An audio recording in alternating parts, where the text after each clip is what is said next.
میرے محبوب پاک کے صحابہ میں سے ایک نام حضرت سعید بن عامر کا بھی ہے. گورنر بنایا تھا یا عامل بنایا تھا حضرت عمر نے انہیں ایک صوبے پورے کا. آپ کے گورنر ہاؤس کے پاس سے گزرے تو گورنر ہاؤس پیدل چل نہیں سکتے آپ، اتنا بڑا ہے.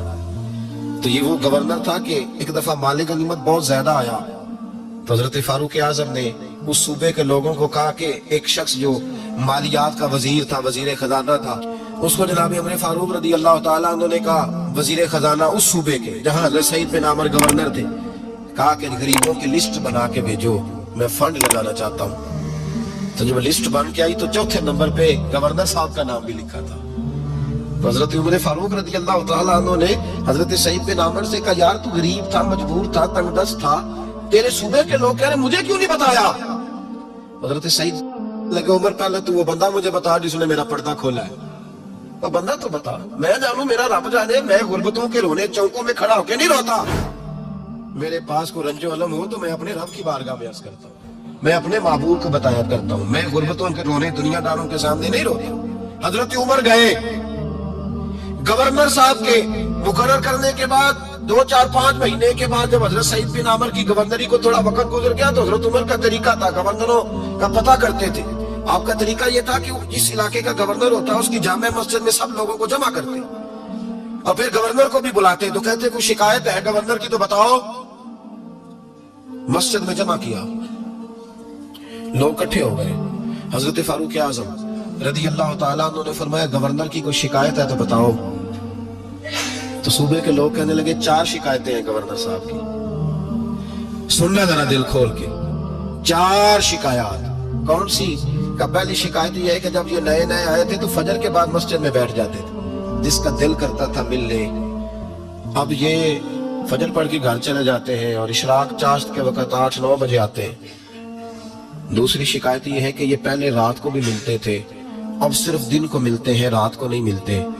اور تیسری شکایت یہ ہے کہ ہفتے میں ایک دن ملتے ہی نہیں. چوتھی شکایت یہ ہے کہ کبھی کبھی روتے ہیں تو بے ہوش ہی ہو جاتے ہیں. کتنی دفعہ ملے ہو اپنے ایم این اے کو؟ بولے کتنی دفعہ ملے ہو؟ ووٹ اپنی مرضی سے دینا پر سوال کا جواب تو دو نا. کتنی خادم نہیں کون کا خادم نہیں، کتنی دفعہ ایم پی آپ کا حال پوچھنے آیا ہے جس مسجد کے دروازے پہ بیٹھا ہوتا ہے؟ یہ گنگا بہرا اور اندھی جمہوریت ہے. رنگ وہی بہتر ہے جو محمد عربی کے غلاموں نے ہمیں عطا فرمایا ہے صلی اللہ تعالی علیہ، اور یہی چراغ جلے گا تو روشنی ہوگی.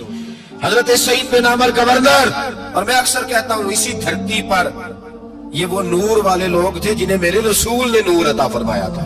یہ تربیت میرے نبی پاک کی. حضرت عمر نے گورنر کی طرف دیکھا، فرمایا بتائیں جناب آپ کی شکایت آئی ہے. پہلی شکایت یہ ہے کہ آپ پہلے فجر کے وقت ملتے تھے، اب اشراق چاشت میں ملتے.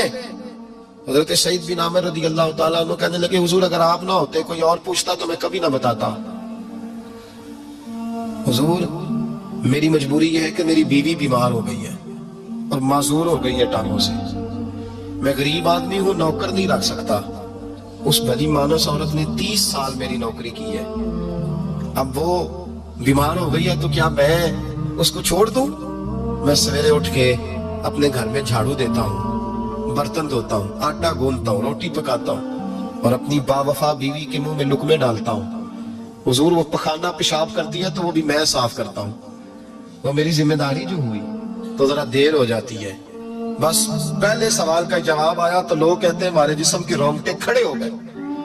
پھر کہا آپ کی دوسری شکایت یہ ہے کہ آپ ہفتے میں ایک دن ملتے نہیں.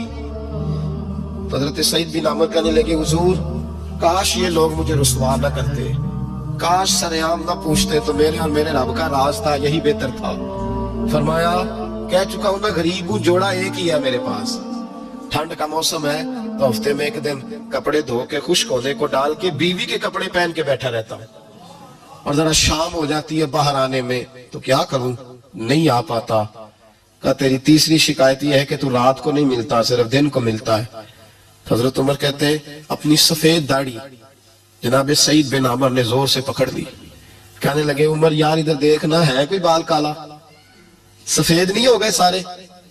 اس کا مطلب ہے پھل پک گیا، پتہ نہیں مالک کب بلا لے.